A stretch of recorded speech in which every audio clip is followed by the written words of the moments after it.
بسم الله الرحمن الرحيم الحمد لله وكفى والصلاة والسلام على الحبيب المصطفى صلى الله عليه وعلى آله وسلم تسليما كثيرا. صل وسلم على محمد. مولاي صل وسلم دائما أبدا على حبيبك خير الخلق كلهم. يا رب صل على محمد وعلى ساداتنا آله وصحبه الكرام. أتيت والناس فوضى لا تمر بهم إلا على صنم قد هام في صنم. يا رب صل على محمد وعلى ساداتنا آله وصحبه الكرام. أسرى بك الله ليلا إذ ملائكه والرسل في la mémoire flanche n'est plus la mémoire de la belle époque. والرسل في المسجد الأقصى على قدم. يا ربي صل على محمد وعلى ساداتنا آله وصحبه الكرام. صلى الله عليك وسلم. يا حبيبي يا محمد، اللهم صل وسلم على محمد. صل وسلم على محمد. إخواني أخواتي، السلام عليكم ورحمة الله وبركاته. Que la paix d'Allah subhanahu wa ta'ala, sa miséricorde et ses bénédictions soient sur vous, mes frères et sœurs, partout dans le monde. Qu'Allah vous accorde et nous accorde la guidée et ses délices. Je vais te la faire avec elle. Ah, qu'Allah te t'accorde la guidée, qu'Allah m'accorde la guidée, qu'Allah nous accorde tous la guidée et ses délices. Mon frère et ma sœur en humanité, bonjour, bonsoir. Bon appétit, bonne concentration, bon courage, il te faudra du courage avec moi. Bonne élévation, bonne détermination, bonne remise en cause, bonne analyse, bonne autocritique, bonne volonté de se métamorphoser, bonne MUE, bon désir d'excellence. Hein? Bon quoi d'autre? Bon, ce que vous voulez, mes frères et sœurs, partout dans le monde, réveillez-vous. Un frère qu'Allah le bénisse qui s'inquiète pour cette umma et la jeunesse de cette umma, wala hawla wala quwwata illa billahi al-ali al-azim, nous dit, il a posté ça sur une page que j'aime beaucoup, qui s'active, masha'Allah, alhamdulillah. Il dit quoi? Voilà, je trouve inquiétant le nombre de chichas qui s'ouvrent sur Bordeaux. Je trouve inquiétant le nombre de chichas qui s'ouvrent sur Bordeaux. Mais ce que je trouve inquiétant, c'est le silence dans nos prêches du Jumu'ah ou dans nos mosquées sur ce phénomène qui touche nos frères et sœurs. Donc faisons-le paragraphe par paragraphe. Naam, Habibi, naam. Il y a une explosion du nombre de chicha en France, en Belgique, en Allemagne, en Europe et partout dans le monde musulman. Ça devient vraiment à la mode. Des gens s'investissent dans ces malheurs-là, détruisent leur vie, détruisent leur couple. Personnellement, ce n'est pas la première fois que je traite ce sujet. C'est la troisième ou la quatrième ou la cinquième fois que je traite ce sujet, par la grâce d'Allah subhanahu wa ta'ala. Et c'est vrai que nos jeunes sont très loin. Ils rendront des comptes. Ils rendront des comptes devant Allah subhanahu wa ta'ala. Que dire? Donc tu dis qu'il y a un silence dans les mosquées. Comme tu sais, Habibi, comme tu sais, mon frère bien-aimé, que les mosquées aujourd'hui souffrent encore de présence dans leur association d'imams qui sont complètement déconnectés de la réalité et du contexte. Souvent, ce sont des gens qui viennent du bled, des gens qui peut-être ne connaissent pas ce qui se passe, mais c'est vrai qu'il y a un vrai fossé qui s'est créé entre la mosquée et entre ceux qui fréquentent la mosquée, pas que les jeunes. Donc on remarque souvent, subhanallah, que j'ai pu écouter des khutbahs partout, dans pas mal de provinces et dans pas mal d'endroits, où je me dis, subhanallah, s'il avait laissé le mur parler, ça aurait été mieux. S'il avait laissé le mur parler, ou les murs de la mosquée parler, ça aurait été mieux. Donc souvent, malheureusement, c'est d'une monotonie déconcertante. L'imam doit être la perfection. Il doit être l'as dans ce domaine. De la fédération des hommes et des femmes, du choix des sujets, de la manière de transmettre l'information. Il y a, attention, on ne généralise pas. Il y a un réveil, alhamdoulilah. Il tarde à venir, mais il y a un réveil. Autre chose, les mosquées sont fréquentées par les vieux, les jeunes, aujourd'hui, dont la majorité des cas ne fréquentent pas les mosquées. Je te dis qu'il y a un vrai fossé. Donc, qui fréquente les mosquées? Ce sont les vieux. Les vieux, qu'est-ce qu'ils veulent entendre? Ils vont pas vouloir entendre, c'est pas leur domaine, ça. Et ils comprennent même pas l'intérêt d'entendre des choses autour de la chicha. Donc, à vous, Inch'Allah, de changer. Arrêtez d'être des consommateurs. Et soyez des acteurs. Donc, toi qui as lancé ce message, à toi de t'inscrire comme coup de main, comme aide dans ta mosquée, dans l'association de ta mosquée.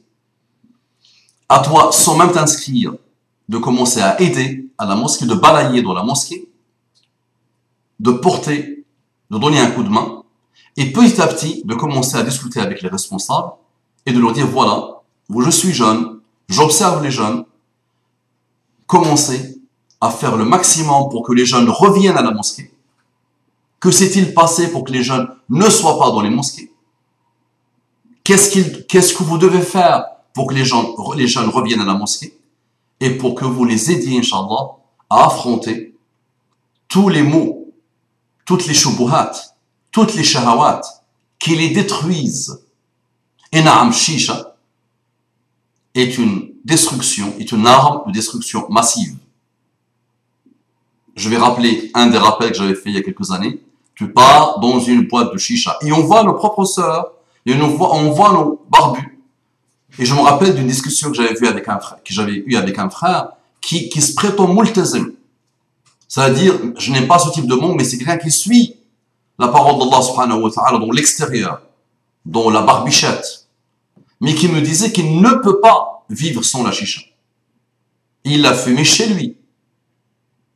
Mais j'avais tenu le discours, tout type de discours. Je lui avais dit, c'est minimum 27 cigarettes à plus de 100 cigarettes dans une même chicha que tu vas consommer.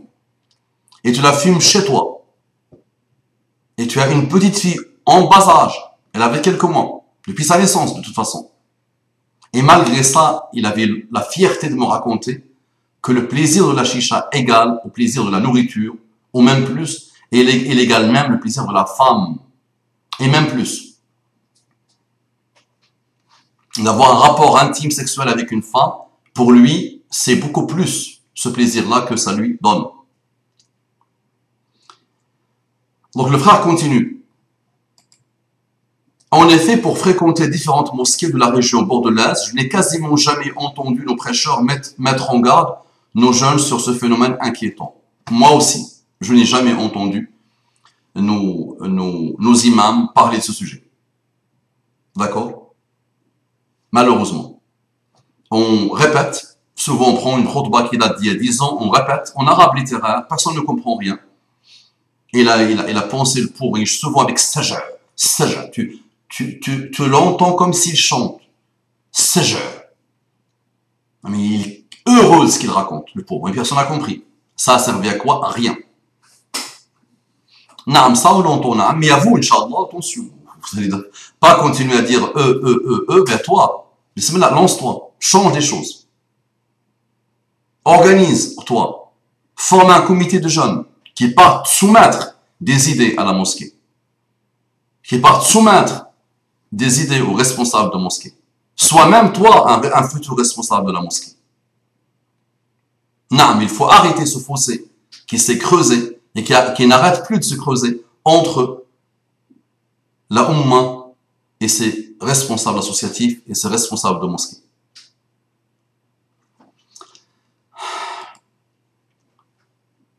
beaucoup de nos jeunes qui fréquentent les mosquées fréquentent aussi la nuit tombante ces établissements où se mélange musique obscène et mixité à outrance. Non, dans la chicha, il y a quoi? Il y a le sexe, le haram, la fornication. On parle de mixité, mixité, mixité, jusqu'à ce qu'on a interdit la mixité halal. Mais mixité, mixité, mixité, pas des mosquées, celle-là est haram aussi, devenu haram. Mixité, mixité, on ne parle pas de mixité dans les boîtes de nuit, dans le chicha. Tu ne l'entendras pas. Et tu ne l'entendras pas subtilement comme il le faut.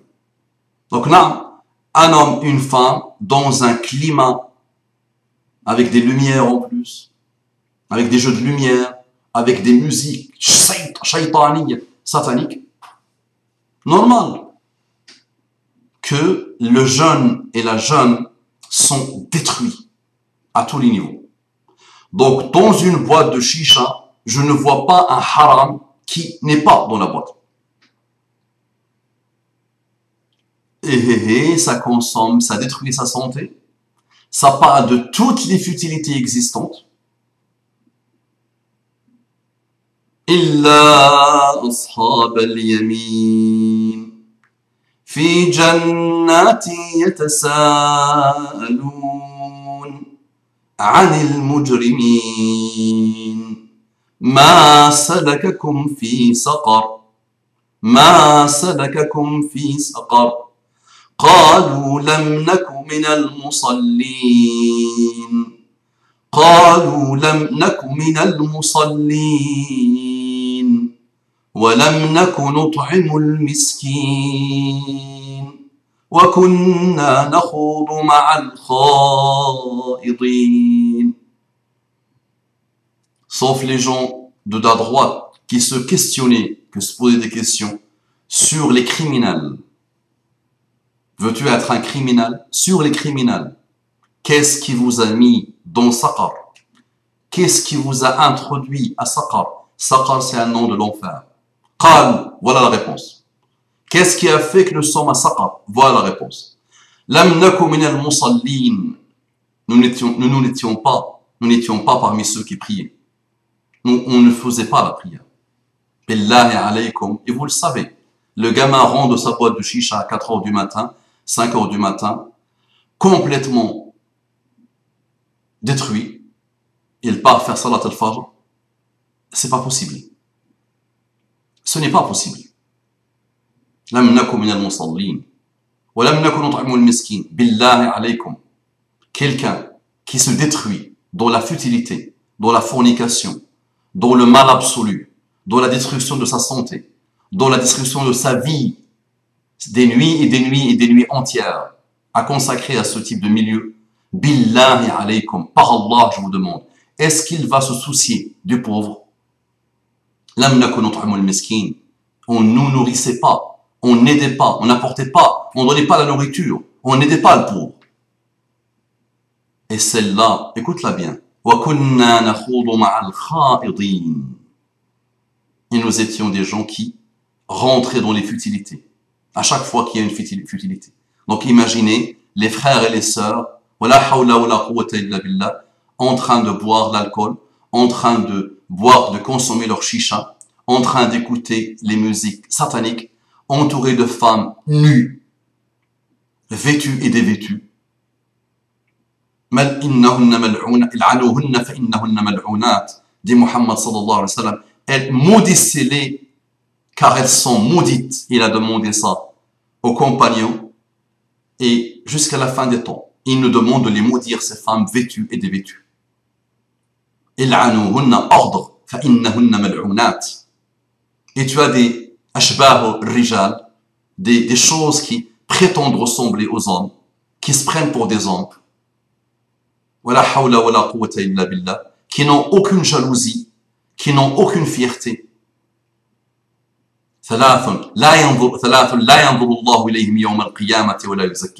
Trois types de personnes, Allah ne les regardera même pas le jour du jugement dernier, il ne les purifiera pas. Qui sont-ils parmi eux?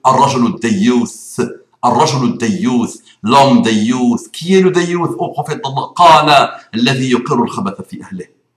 il voit le khabath dans sa famille, il le laisse. Il voit le mal dans sa femme, dans sa mère, dans sa tante, dans sa sœur, c'est bon, ça lui fait aucun problème. Et on voit aujourd'hui des gens qui partent avec leur cousine, avec leur sœur, et la sœur embrasse un autre, lui, il est heureux, le pauvre. C'est le progrès, ça. C'est l'ouverture d'esprit, machallah. C'est la souplesse intellectuelle. Dans une autre version de hadith, il n'a aucune jalousie pour sa famille. Et si tu n'as pas de la jalousie pour ta sœur du sang, pour ta mère, pour ton épouse et pour les femmes des musulmans. Atardahu li ukhtik.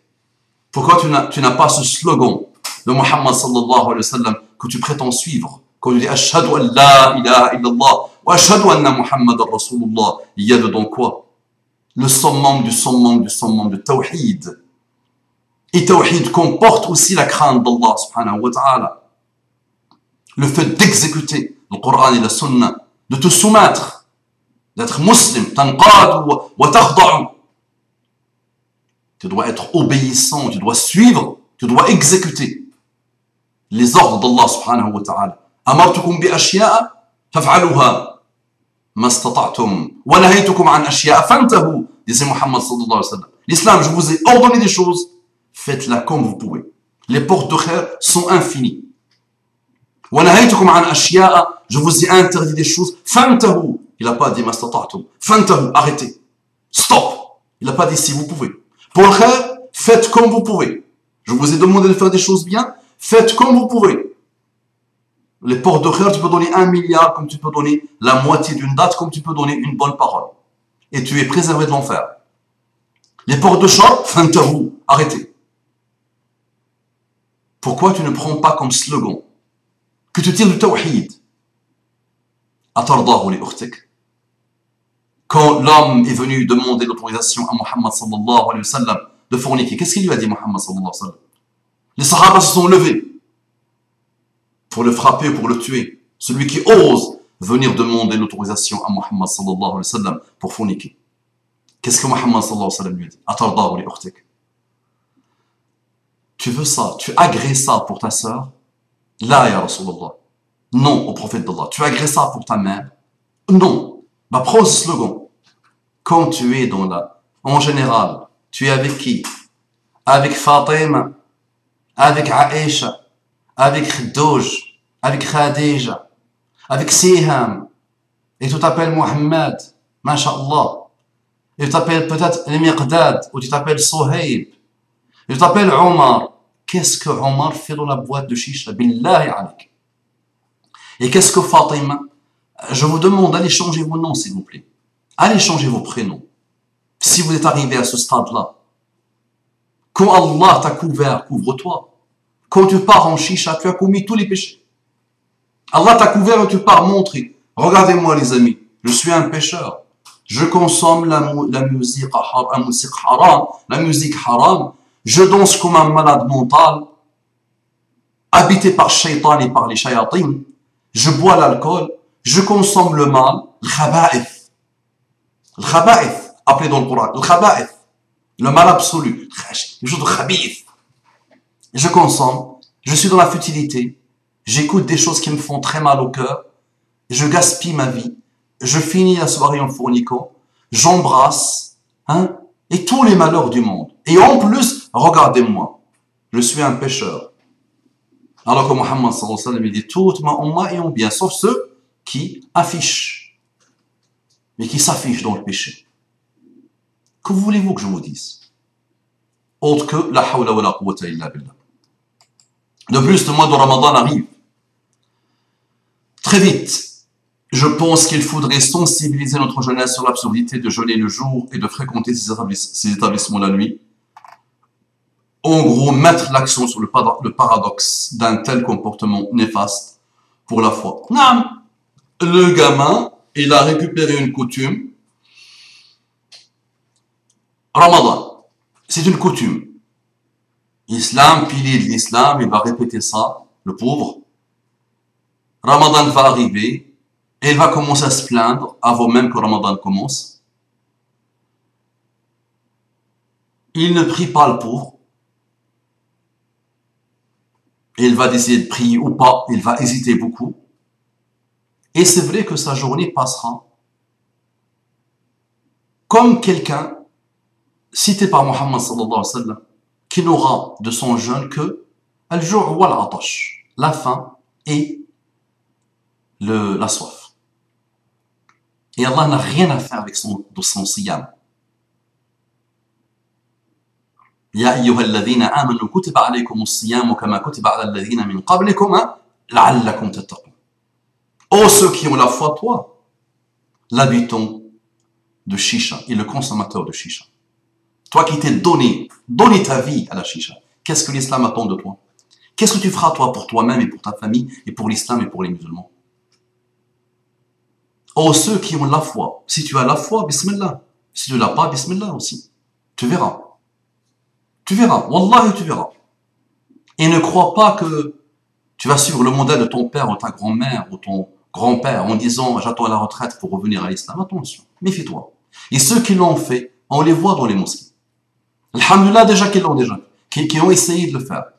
Mais wallahi, man shabba ala shay'in shaba alayh. Celui qui grandit sur une chose, il veillera sur la même chose. Et la mort rôde. Ah, je vois des vieux, mais pire que lui, tu meurs. Même s'il est dans la mosquée, même s'il fait les 5 prières, d'un comportement, d'une rudeur, d'une méchanceté, d'une raideur, d'une bizarrerie inégalée. Parce que la jeunesse a été gaspillée dans le mal. Oh, ceux qui ont la foi, on vous a ordonné, on vous a recommandé le jeûne, comme on l'a recommandé à ceux qui vous ont précédé. Pourquoi? Pour quelle raison? La'allakum tattaqoun. La'allakum tattaqoun. Pour que vous puissiez atteindre la taqwa, la piété. C'est ça le fruit, c'est ça l'objectif principal du jeûne. Tu penses que avec le mal et avec les chichas, avec tous les péchés que tu peux accumuler avec ça, tu penses que c'est compatible avec le fait d'être musulman déjà. Avant même de parler de Ramadan, avec le fait d'être musulman, avec le fait d'être un humain, avec le fait d'être un citoyen. Tout au long de l'histoire humaine, à chaque fois qu'un peuple a privilégié le mal, la futilité, la fornication, il a disparu. Et quand on parle de lui dans l'histoire, c'est un peuple ou c'est un individu ou c'est une société qui nous donne, on n'aime pas ça. On trouve ça répugnant. Toi-même, tu trouves ça répugnant. À chaque fois qu'un individu, à chaque fois qu'un khalife, à chaque fois qu'un roi, à chaque fois qu'une personnalité, à chaque fois qu'un peuple s'est donné à ces choses-là, c'est bon, dis-toi, c'est la fin pour ce peuple. Ya hasra, vous êtes les jeunes. J'avais entendu l'autre jour une belle citation. Mohammed al-Fatih, alayhi rahmatullah, tu ne le connais peut-être même pas. Et tu n'as pas entendu peut-être parler de lui.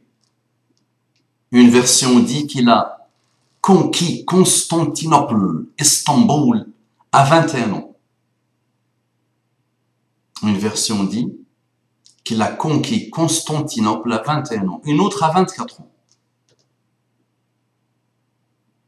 Et dans la citation, les jeunes ne peuvent pas atteindre chez eux à 21 ans, tellement ils sont ivrognes.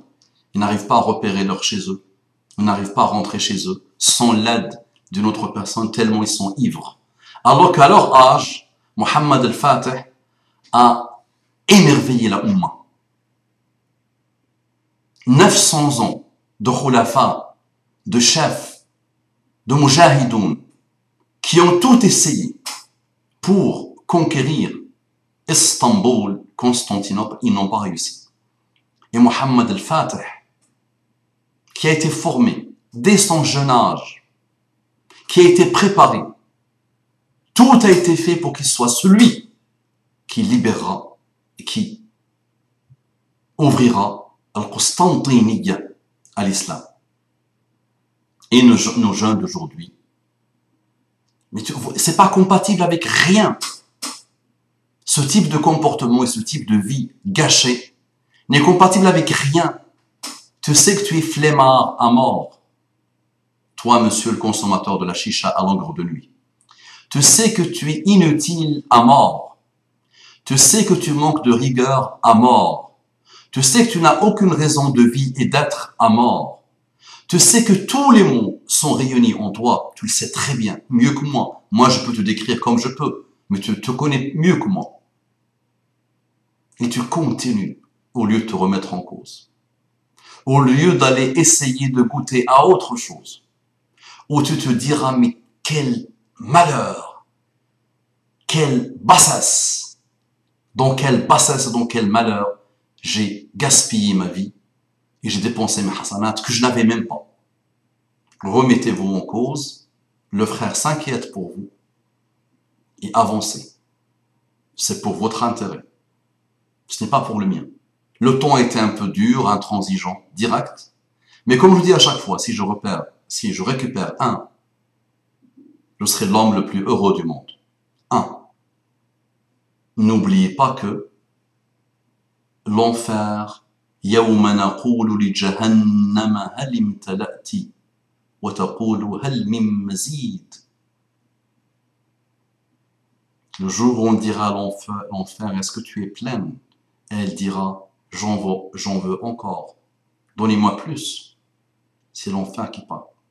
وهم يصطرخون فيها ربنا أخرجنا نعمل صالحا غير الذي كنا نعمل. Et ils sont en train de crier en enfer. Ô notre Seigneur, sors-nous de l'enfer, pour qu'on fasse le bien autre que ce qu'on faisait quand nous étions dans le bas monde. Et c'est fini, non. Allah va répondre non.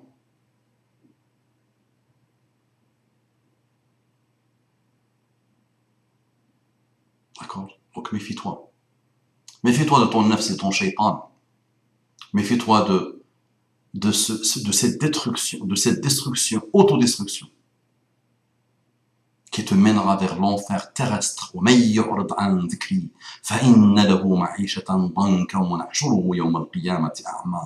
Celui qui délaisse ma religion, et c'est pile poil celui qui est dans les chichas et qui consomme les chichas. C'est lui, malheureusement. Il ne peut pas être dans le dhikr d'Allah. Celui qui délaisse ma religion, celui qui délaisse mon évocation, celui qui délaisse tout le bien de la religion d'Allah subhanahu wa ta'ala.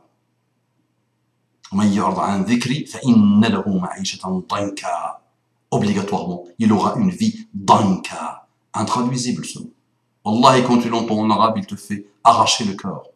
Danka, traduit maladroitement par une vie pleine de gêne, pleine de tourments, pleine d'instabilité, plein de choses qui vont le déstabiliser à vie. C'est une promesse d'Allah subhanahu wa ta'ala à celui qui délaisse la religion d'Allah subhanahu wa ta'ala. Méfiez-vous de vous. Votre pire ennemi, c'est vous. Et vous n'arrêtez pas de dire les francs-maçons et les sionistes. Et à chaque fois qu'ils vous tracent un chemin, vous tombez dedans. À chaque fois qu'ils vous tracent un enfer, vous tombez dedans. Et quand vous voulez jouer les malins, les francs-maçons et les sionistes, quand tu n'aimes pas le mal, tu ne tombes pas dans le mal. Quand tu n'aimes pas le mal, tu ne suis pas le mal à la moindre occasion. Tu te déploies pour éviter ça. Revenez à la mosquée, revenez à vous-même, revenez à la bonne compagnie, revenez à la bonne fréquentation, divorcez avec tous ces amis intimes que vous avez qui ne vous invitent qu'au mal. Soyez dans la bonne fréquentation, soyez dans les mosquées, apprenez votre religion, revenez à Allah subhanahu wa ta'ala. Vous avez besoin de l'islam. Wallahi, l'islam n'a pas besoin de vous. Mais vous déployer dans l'islam vous donnera un bonheur, une sérénité, un apaisement que vous n'imaginez même pas. Que vous n'imaginez même pas. Et la chicha et la boîte de nuit vous détruit, vous consomme, vous vampirise. Et vous le savez très bien, fait de vous des instables psychologiques, des malades mentaux, des gens bizarres, des gens qui ne pourront jamais se stabiliser. Donc plus tu quittes ça jeune, plus tu pourras guérir. Plus tu continues dans ça, plus ça va être très difficile pour toi. أقول قولي هذا واستغفر الله لي ولكم فاستغفروه إنه كان غفارا رحيما. اللهم ارضنا وارض عنا، اللهم اقبلنا وتقبل منا، اللهم اعف عنا وعافنا. وصلى اللهم وسلم وبارك على سيدنا محمد وعلى آله الطيبين الطاهرين. سبحان ربك رب العزة عما يصفون وسلام على المرسلين والحمد لله رب العالمين. Partagez, propagez, remettez-vous en cause.